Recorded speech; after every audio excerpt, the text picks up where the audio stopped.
There are stories told of a gray-cloaked wanderer in the far north, one followed by two large shadows that fly overhead. Far roads he travels, and a rare few have ever seen him. However, when he does appear, there is no warning and no signal of his coming, and his mind is unknown. Thus the warning in the heart of the smith when he saw this wanderer at his own door. This is the tale of the Raven's Spear.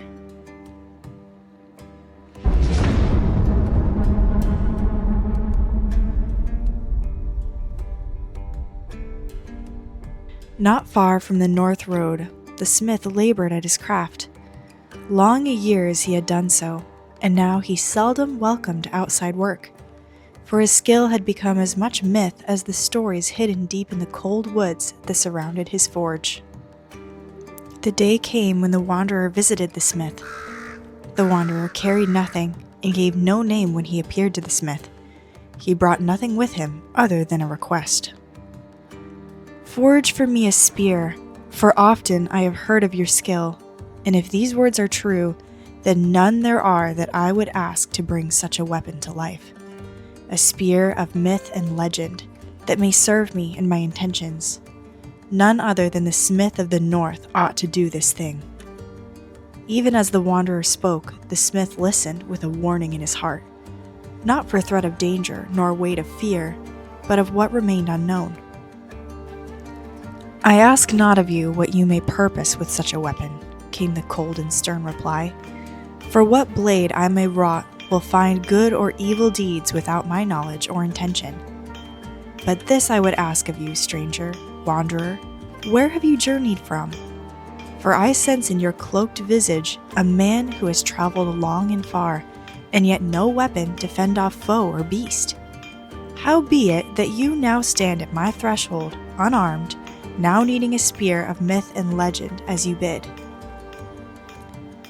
Even as he spoke, two ravens landed a short distance away and watched as the smith and the wanderer spoke. The wanderer, his expression hidden by the dark shadow of his hood, spoke. "I cannot be set upon by any beast or foe, no, not here or now, for I am on a journey not of miles and paths, but of knowledge and understanding. Be it that a danger that rears upon me, fate itself forbids my harm. As of yet, no need have I of weapon, and yet here I stand at the threshold of this forge." That answer did little to ease the smith. "And what need has arisen that brings such a need? And what shadow follows you as that which hides your face from me?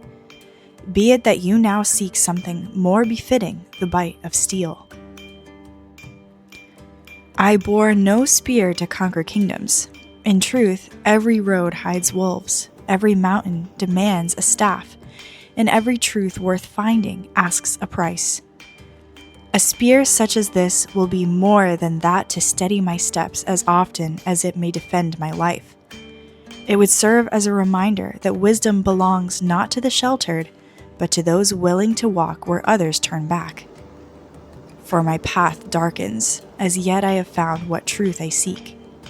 And with that darkening road comes that which may darken my fate, lest I have that which may guard both flesh and mind. This will be a spear that will pierce the very veil as well as flesh and hide." The smith, guarded as he was, bid the wanderer enter. The gray-cloaked man entered, and together the two of them poured their essence into the work of the blade, its look, its feel. He described every detail, as though the weapon already existed somewhere in his mind. Ever the shadow lingered over the men, but as further they spoke of the blade, more sure was the smith of his work.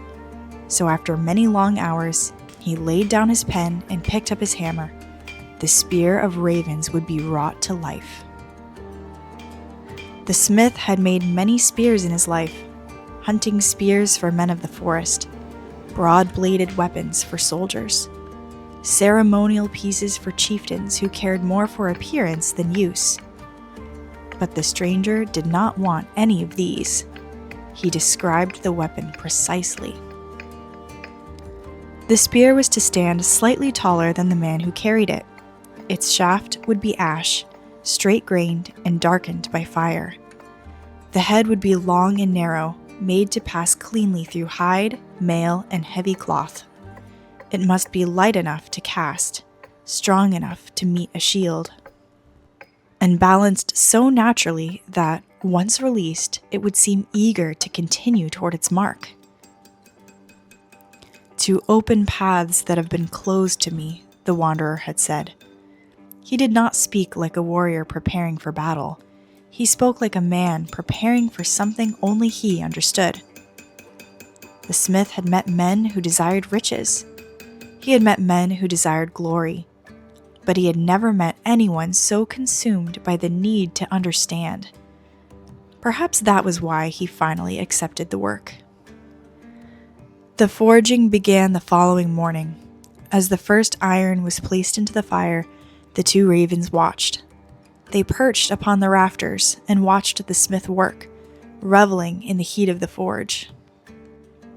Under strength of muscle and sinew, under weight of hammer, and upon strength of the anvil, the smith worked long hours. He began by drawing the metal into a long, narrow point. He gave the spearhead a strong blade and shaped the edges so they flowed backward toward the socket. The stranger watched every movement. He never attempted to take the hammer, yet his presence influenced the work, as if ever his will was leached from his body and spilled into the steel. And so, by many hours, the spear that had once been only a thought was now born. The smith held it in his hand and felt its weight. He tested its balance, and he ran his hand down its length. More than a spear it was, even to his surprise, as it amounted to more than wood, steel, and leather. Something more it was, even than a tool born of fire and strength, than that which he had ever built before. The spear was not carried to spill blood, but to pierce the veil between what is seen and what is hidden. Where others found darkness, the wanderer sought understanding. Every step was a question, and the spear pointed always toward truths that lay beyond mortal sight. Therefore, the smith handed over the seemingly simple spear, and as it left his hands, he knew he had never yet made its equal. Even its touch lingered for long after. The wanderer seemed pleased, as if he had finally received a missing piece of himself. He placed a small leather pouch on the anvil.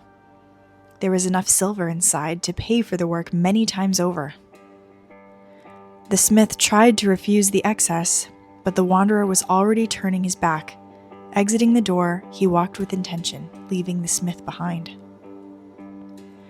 Even then, the ravens had vanished from the tree, and the gray-cloaked man thanked the smith and started down the northern road. Snow began to fall again. Within moments, his shape faded into the white distance. The smith watched until the road was empty.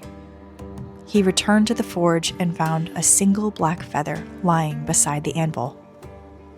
No one saw the wanderer leave the valley, but his presence was not felt there again, not for many a year. The smith never forgot that man, nor the spear he now carried. It was more than a weapon. It was an oath made into steel. From time to time, hints of the gray-cloaked man will surface. There, beneath the watch of black wings and ancient pines, a lone figure waits. His cloak stirs in the wind. The spear settled into his hand, as though it had always belonged there. Some legends are written in books, others are forged.